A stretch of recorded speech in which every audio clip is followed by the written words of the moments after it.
Hey, what's going on, gang? Nate on the Stone here. Welcome back to my channel and to the 66th episode of The Rolling Stone. Hope you had a great week. Hope that the weekend is turning out to be as good as it can be under the circumstances that we are in.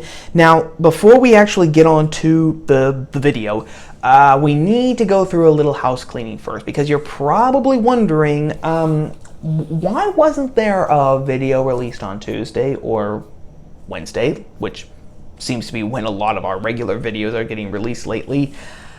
The only answer I have, gang, is mea culpa, mea culpa. I don't have an excuse. All I have are, well, excuses. I started a new job which has a different sort of a work schedule.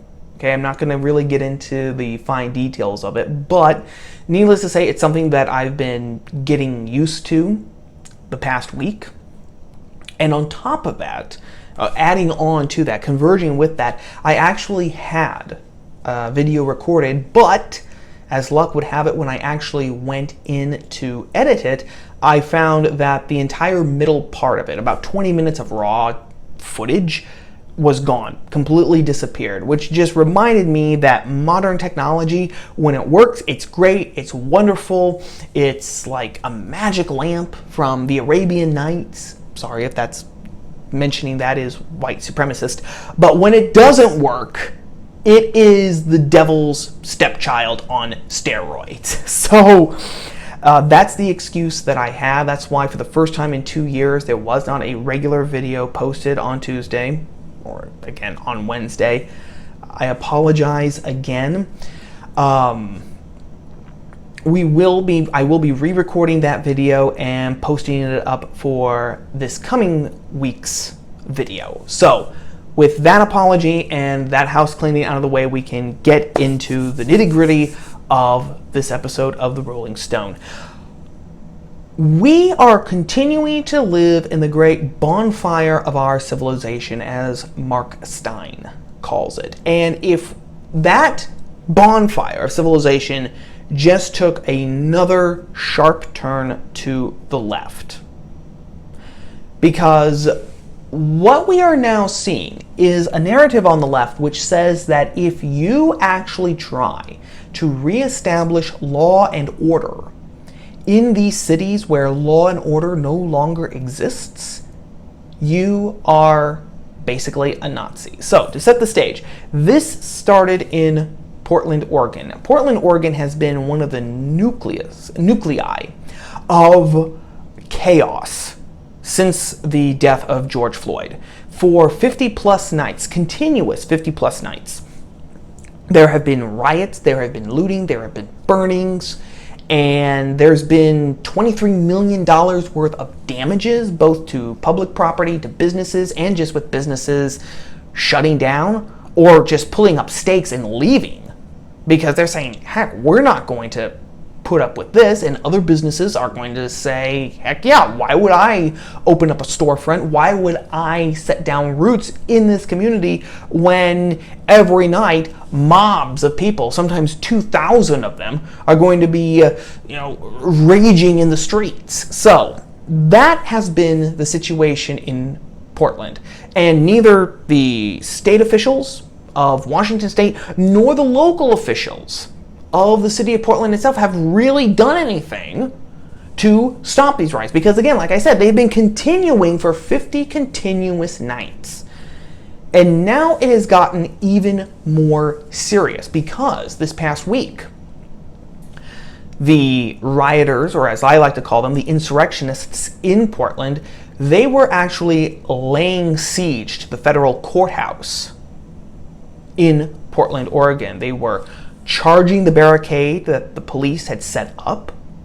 They attacked the police with lasers, aiming for their eyes, which can cause permanent blindness.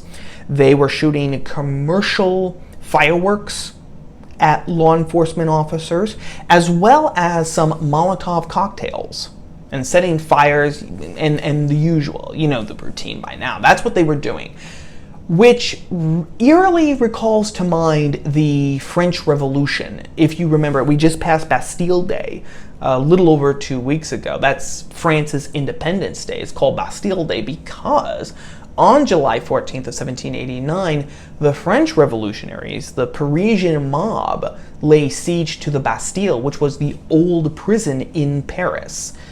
Now, there weren't a lot of prisoners in the Bastille. I think that there were about 5 of them, but the mob, it didn't matter. They killed the guards who were there, and they freed the 5 or so prisoners who were in the Bastille, in the prison cells, and then they carried them triumphantly through Paris. The reason why they attacked the Bastille is because it was a symbol. It was symbolic of the king, the monarchy, the ancien regime, the way France had done things for centuries. And the revolutionaries were saying, we're having none of that.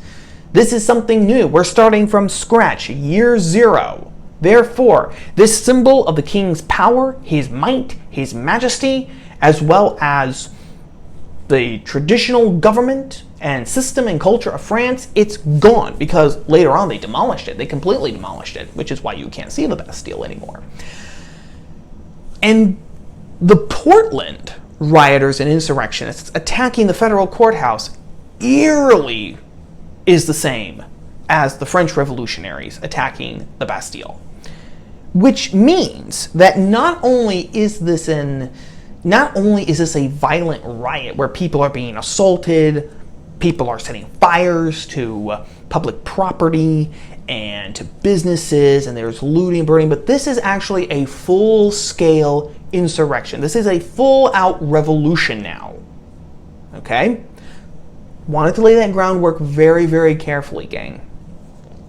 Because what happened this past week is that because state and local officials weren't doing anything, the federal government, through the Department of Homeland Security, I believe, actually sent federal agents to start reestablishing some semblance of law and order. And they started actually arresting people. Now, the left threw a fit over this because these agents, they were unidentified, they weren't wearing name tags, because of course if you wear a name tag then you're going to be doxxed, and then the mob is going to put you and your family and your home in its crosshairs. And actually, according to Fox News, about 100 of these federal agents have already been doxxed, even though they were going unidentified. And so these guys, that set the left off, and then the agents throwing these suspects, these rioters, these insurrectionists into unmarked vans, threw them off too. And in fact, the narrative became that these people, these federal agents, they are no better than Nazis. This is the reemergence, the recreation, the rebirth of the Gestapo. This was in all seriousness called an attack on democracy. Now, one of the people who actually said it was the mayor of Portland himself, Ted Wheeler. According to NPR, quote, Portland's mayor Ted Wheeler called the actions of the federal agents an attack on democracy and has demanded that the Trump administration remove the federal agents from his city. And this is a talking point, like everything that goes on the left and on the right too, if I'm completely honest. This became a quick talking point that was parroted by everyone on the left. So, for example, Lori Lightfoot, the mayor of Chicago, whose city is seeing a huge spike in crime, she said that President Trump better not send any federal agents to Chicago. No. They better not. They are not going to be welcome in Chicago at all. My favorite reaction, though, from the left has to be the district attorney of Philadelphia, a guy by the name of Larry Krasner, who said in all seriousness that if federal agents came into Philadelphia and arrested rioters, those arrests would be treated as kidnappings. This is what he said in his statement, as printed in the Washington Examiner. Quote, "My dad volunteered and served in World War II to fight fascism, like most of my uncles. So we would not have an American president brutalizing and kidnapping Americans for exercising their constitutional rights and trying to make America a better place, which is what patriots do. Anyone, including federal law enforcement, who unlawfully assaults and kidnaps people will face criminal charges from my office." Okay. I don't know how more plainly I can put this, gang, but if you're rioting, if you're looting, if you're burning, if you are actually assaulting not just public property and historical monuments, like we've also seen during these past couple of months, but if you are now actually advocating for revolution, either through words or through your actions, like in Portland with the attack on the federal courthouse, you are not peacefully protesting. You are not exercising your First Amendment rights to assemble and petition the government for redress. You are, at the very least, an insurrectionist and a thug, because you're a criminal. You are committing arson. You're committing robbery through looting. You're committing assault by assaulting police officers, trying to blind them with lasers, shooting fireworks at them, throwing Molotov cocktails at them, for goodness sake.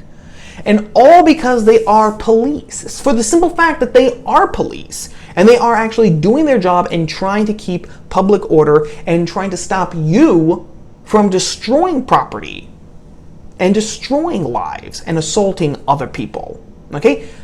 When that happens, the Constitution does not play into this, because you have crossed the line from law-abiding citizen who is petitioning the government for redress and maybe assembling with others to peacefully protest, and criminal activity. Now, some people are going to say, oh, well, you know, these are just peaceful protests, and some of them have just been hijacked by this small, minute group of radicals. That is not the case. David Marcus over at The Federalist has written a piece entitled "There Are No Peaceful Protesters in Portland." This is part of what he says. Quote, "At this point, none of the 2,000 or so people out of the 650,000 who live in Portland who are gathering each night are peaceful protesters. All of them, every single one, are aiding and abetting the destruction and violence, knowingly and willingly." That's okay, and that is absolutely right. And then he quotes from the statement that was released by the Department of Homeland Security, which gave a timeline of some of the things that the rioters in Portland did. And he said that any person who is actually engaging in this sort of activity is not peacefully protesting. Any person who then defends these people, either by hiding them, helping them to escape, defending them on the floor of Congress or in front of a city hall or on a blog or on any of the major news networks, they are aiding and abetting this. So there are no peaceful protesters. No peaceful protesters. Which means that the Constitution does not apply in this case. Absolutely not, okay? So this is not an assault on your rights. This is not an assault on democracy. And let me just pause for a second and address that. Democracy is supposed to be the rule of the people, right? But in order for the people to rule, the people have to get along. The people actually have to be able to come peacefully together and dialogue. They have to debate. They have to argue. Tempers can absolutely flare. You might even see maybe a punch exchanged every now and then. But when a group of people, again, in Portland, 2,000 people out of 650,000 total population, they are the ones who have caused $23 million worth of damages. They are the ones who have caused Portland to implode upon itself. That's not democracy. This is mobocracy. This is just violence. Okay? It's the antithesis, one of the antitheses of democracy, because there's no rule of the people. This is the rule by a spoiled, ideological elite who are now finally not afraid to actually get their own hands dirty and actually logically follow out the conclusions that their own principles lead to naturally. Okay? That is what is happening. This is not an assault on democracy. This is not an assault on your rights. Nothing. So everyone who says that, Ted Wheeler, Lori Lightfoot, Larry Krasner, Ilhan Omar, AOC, all of the talking heads on all the media stations and all the major newspapers, when they say that this is fascism, that this is Nazism, that this is authoritarianism, that this is an assault on democracy and the Constitution and your natural God-given rights as an American, do not believe them. Do not believe them. Why? Because they're not the defenders of these things. In fact, they are the enemy. They are actually the enemy. When they say that, when they conflate violence and chaos and anarchy and ideological revolution with democracy, the Constitution, with the rule of law, with order, they have just declared themselves not only to be liars and hustlers and snake oil salesmen, but they have also proven themselves to be an enemy of civilization. And not just an enemy of civilization, but especially an enemy of you. An enemy of you. They have declared war on you. Why? Because they are going to defend these criminals, these anarchists, these insurrectionists. They will defend them. They will say they are the good guys. When you try to defend yourself from the mob, they will come down on you like a hammer. In regards to that, did you see what happened to the McCloskeys, the husband and wife attorneys from St. Louis, Missouri? They were actually indicted. Why were they indicted? Because when a St. Louis mob broke into a private neighborhood in which they live in order to protest outside of the mayor of St. Louis's home, the McCloskeys actually came out with guns to defend their property. Okay, he had a rifle and she had a handgun. Now this happened after they came out and tried to reason with the mob. They said, hey, you know what? This is a private residence. This is a private neighborhood, okay? You can't just break in and go to protest the mayor's house. I mean, this is private property. All of it is. You have no right to be here. Go back. And the mob immediately started threatening them. They threatened to attack their home. They threatened to kill their dog. It was at that point that the McCloskeys went in and actually got the firepower. And because of that, they have been indicted for a hate crime, I believe, and also for threatening a peaceable assembly. And that's where we really get into the wickedness and the evil, okay? The evil that this new narrative brings with it. The evil that underpins this new narrative. Which is this. Everything has been turned on its head. The law, the Constitution, they're there to protect us so that we can live in justice, in peace. That we can live with order. We've talked about these things, that you can live without liberty. A civilization can thrive and even live without liberty. You can't live without justice and without order. But by reversing it, by saying that the criminals are actually the good guys, and the good guys are the people who are just, standing there, okay, minding their own business, and then all of a sudden here comes the mob, and they finally realize that the only thing that they can do is defend themselves, their families, and their own property. When they're the villains, there's no justice, there's no order, and there's no liberty.